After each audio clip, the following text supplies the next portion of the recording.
Welcome back, guys. If you're a communist or socialist and you come across some M67 frag grenades and you need to use them for whatever reason, you gotta take out some of them capitalist strongholds. Make sure that you pull the pin, you let the spoon fly, and you hold that grenade for at least 6 seconds. That's going to ensure when you throw it, it detonates right in your hands. And for everybody else, I want you to like, subscribe, and tickle that little notification icon for more content. Thanks for watching.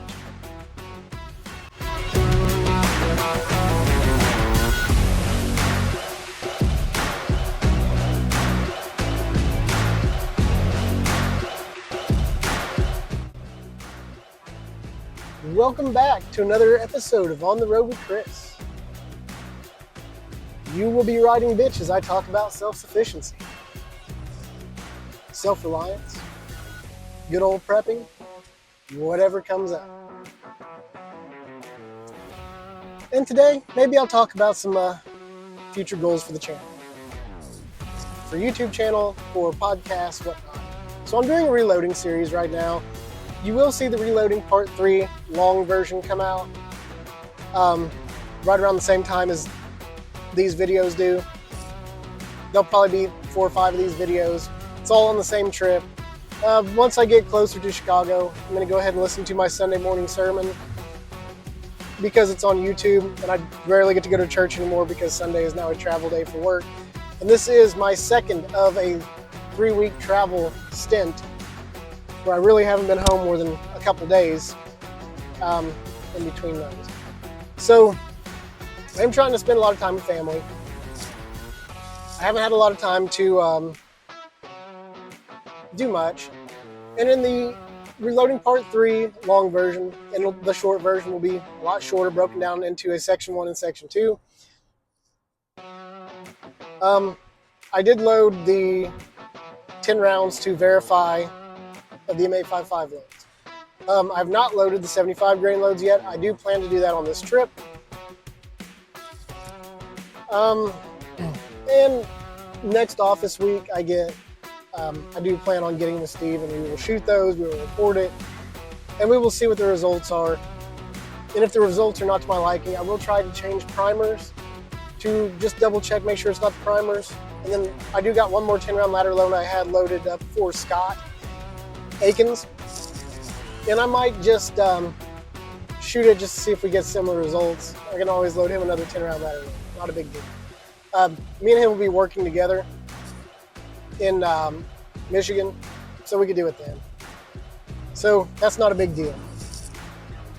That's some stuff that's coming out. I do need to do a review on the Whisper Light International stove, cook stove that I got in my pack. I think boiled water in like 2 minutes. I boiled a whole bottle of water to make rice in 2 minutes, which was pretty impressive. I love it. I love the thing. But you haven't seen it yet, so I'll show you what it looks like. Some other things going on, I talked about travel, I talked about civil unrest.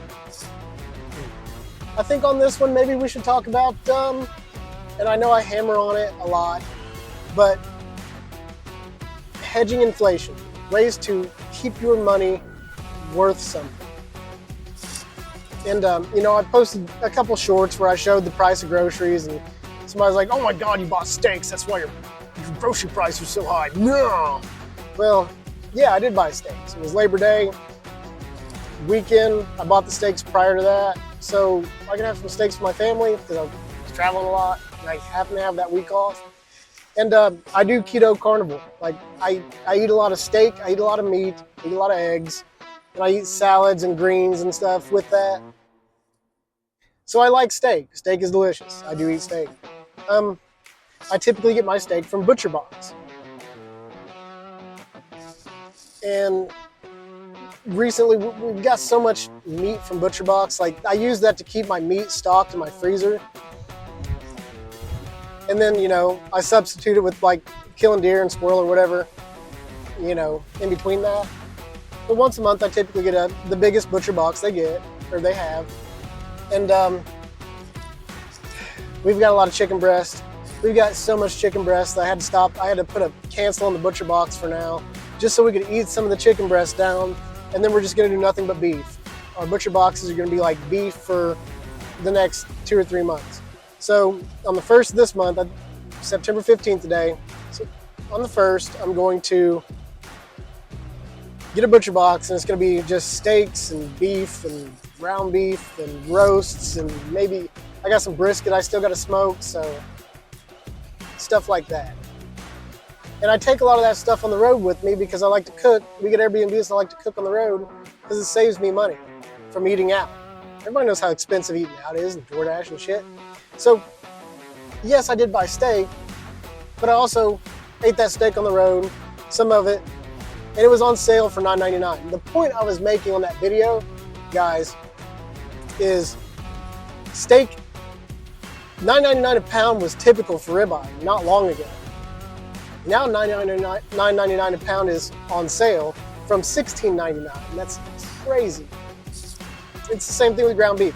I did a lot of calculations with this on GPT, and GPT kind of came up with a similar thing. So the price of meat's actually gone down if you compare it to silver.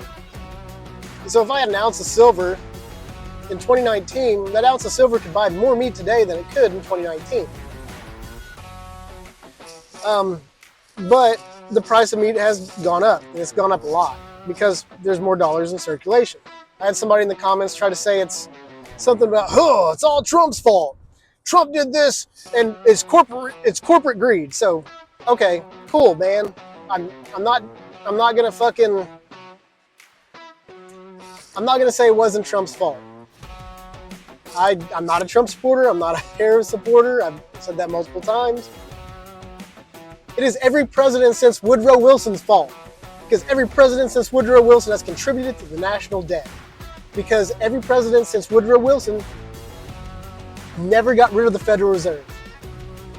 It's all their faults. It is government's fault. It is not corporate greed. Corporate profit margins on retail and groceries are less than the state sales tax in most states. The state takes more money off of your groceries and stuff than the corporations make profit on them. That is a fact. You're looking at anywhere from a 1 to 3%, maybe up to a 5% profit on typical retail items. Most state income taxes, or most state sales taxes, in Kentucky is 6%, in Indiana it's 7%. I'm sure it's higher in the communist states. I don't know. But the point is, well, why did stuff go up? And why does it cost less silver? Well, let's break this down. I'm going to do an in-depth video on this. This is not that in-depth video. This is just me talking on the road. Stay tuned for that in-depth video. I've got the receipt saved from that grocery price, and we'll start breaking down each individual items, comparing prices from then to now. I've also been doing this since like 2018, and somewhere on my computer or in my external hard drive, I do have pictures saved of grocery prices for certain items from 2017, 2018, 2019, 2020, because I used to take pictures of the price tags and comparison shop into different places for a lot of different things, because I'm really thrifty when it comes to buying stuff. I don't like to waste my money. I like to get the best quality item for the cheapest price. I do category 1 shopping, where government always does category 4. You want me to explain that? So category 1 shopping is me. I buy items for me. It's me using my money to buy something for me. Or my family. I buy the highest quality item for the lowest price. Category 2, me buying something with my own money for someone else. I don't really care about quality as much, but I'm going to get the lowest price. Category 3, using someone else's money to buy something for me. I'm going to not really care about the price as much as I am the quality, because it's for me. And then category 4, which is what the government shops in, they use other people's money to buy other people's crap. allegedly. So they're going to shop, they're going to not care about how much it costs, and they're not going to really care about the quality of that, the stuff that they're spending the money on, i.e. the roads that constantly have potholes in it. I know a lot of people say, my roads. Well, my roads suck. Like, you can probably hear it on this audio. Well, you could if I didn't have this mic. I'm sure it'd be like, you know? Like, I have to get alignment frequently because I travel a lot, and roads suck. Well, what does government do with roads? Let me ask you this. Does government build roads? No. Construction people build the roads. Well, does government pay for the roads? No. You and me pay for the roads. What does government do with the roads then? Well, government negotiates with they use your money to negotiate with the certain construction people to build the road. Okay, why can't I just pay them directly to fix the roads? Why is Domino's Pizza doing more to fix potholes than the federal government is right now? Or the state governments, or the local governments? Think about it. I'd rather get rid of the middleman and just deal with it on my own. Anyways, so inflation's an issue because they create money out of thin air, and then they punt it off to you, you know, they punt all the inflation off to you. So money runs on a supply and demand. When you increase the supply and the demand stays the same, well, guess what? The money devalues itself. I will show you this when we do the whole silver thing. Now, as far as it taking less silver, we got problems. Like, I don't know if you've noticed, but there's this thing called shrinkflation, where like you go to Qdoba or name your favorite place and it's got half the meat in the sandwich or taco or whatever that it normally had. That's a thing too. And they're doing that to try to keep the prices down so they don't have to drastically increase the prices. So they're reducing the things. They're hoping you don't notice this stuff. And the quality of meat, these steaks that I got, they said they were choice. I like prime meat. The butcher box meat I get is prime. It's great. They were choice. They were kind of like cardboard when I ate it. They weren't good.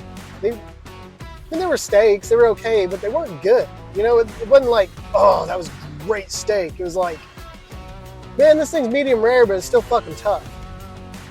What the hell, you know? That's the kind of steak that was. So I just wanted to clarify on that. Things to do to kind of fix this. You need to stock up on your food and stuff. You need a copy can. You need to, if you need 10 pounds of flour, go buy 20. Save the 10. And use that 10, go buy an extra 20, and just you keep saving stuff back because things are always going to go more expensive. The prices of stuff isn't going to come down. So if you've got extra money right now to stock up, you need to stock up on food, water purification, stuff like that. Get rain barrels if you can. Save off that water bill because it sucks paying for water. I know because I'm on city water as well. If you can lower that bill, that's great.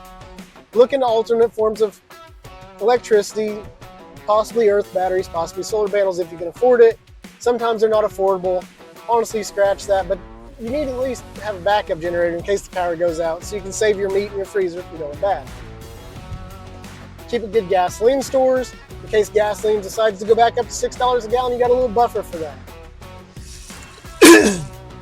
Put 10 to 20%. If you've got money left over after your bills are paid and stuff, take some of it, put it into hard assets, beans, bullets, band-aids, all that good stuff. Also take some, put it into Bitcoin, guys. Bitcoin might go up and down, but it always goes up in the long term. Look at it. Look at the graph from the entire time it's been around. It goes up. It does nothing but go up. Pay attention to that. That's because it's a deflationary currency. There will only ever be 23 million Bitcoin ever in existence, period, in the story. Another good thing to get into, silver and gold. If you can afford gold, cool. I would get silver before I would get gold because silver is more spendable.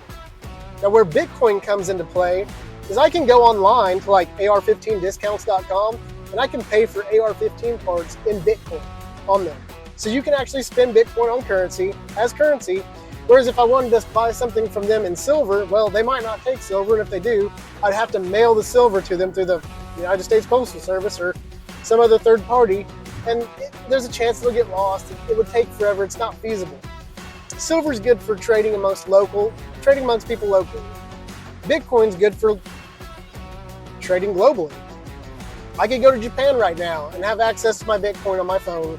There's nothing that could ever stop it as long as it's in my private wallet, and I could spend it and send it anywhere within 30 seconds. It takes less time and effort and money to send money via Bitcoin than it does anything within the Federal Reserve banking system, period.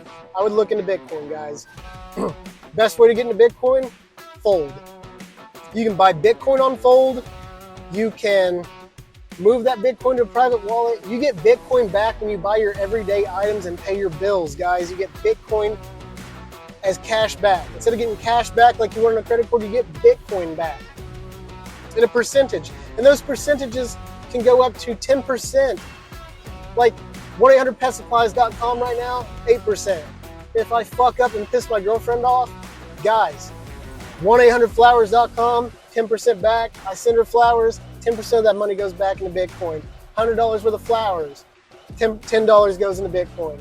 You can even set it up when you can make direct deposits there. You can set it up when you deposit money off your card there. It takes a certain percent and buys Bitcoin with it. You can buy Bitcoin directly. And if you leave that Bitcoin on your Fold card, which I do not recommend, I always recommend putting it in a private wallet. But if you do have some on there, you can push that Bitcoin back into spendable cash on your Fold card as well. Stuff to keep in mind. It's handy. I'm also playing around with 3 Commons bots on Binance with Bitcoin and USDT to see if I can increase my Bitcoin through grid trading and DCAs. I'll keep you posted on how that works. So far, I don't have it figured out. I tried to have GPT help me with it. GPT didn't figure it out. We'll get there. Anyways, that's in the works too. But you need to hedge your money against inflation. You need to make sure that when you're working, you're getting raises to where you can keep up with inflation. Now, the caveat to that is when you get raises, the government takes more in taxes. Ways around that: work as an independent contractor, open your own business, guys. Open your own business, independent contractor, and then you get write-offs, and you can get some of that money back that you're putting into taxation. You can get some of that money back to use for inflation hedges, stocking up on stuff, whatever. That's what I would recommend. Get a business, get a side hustle. If you can, work for who you currently work for as an independent contractor instead of working as a W-2 employee. That'll lower your tax burden. That'll keep your money up here where it's yours and not somebody else's. Because last time I checked, I don't ever remember the federal government working half of what I do or earning half my paycheck. So try to keep your money in your pocket the best you can.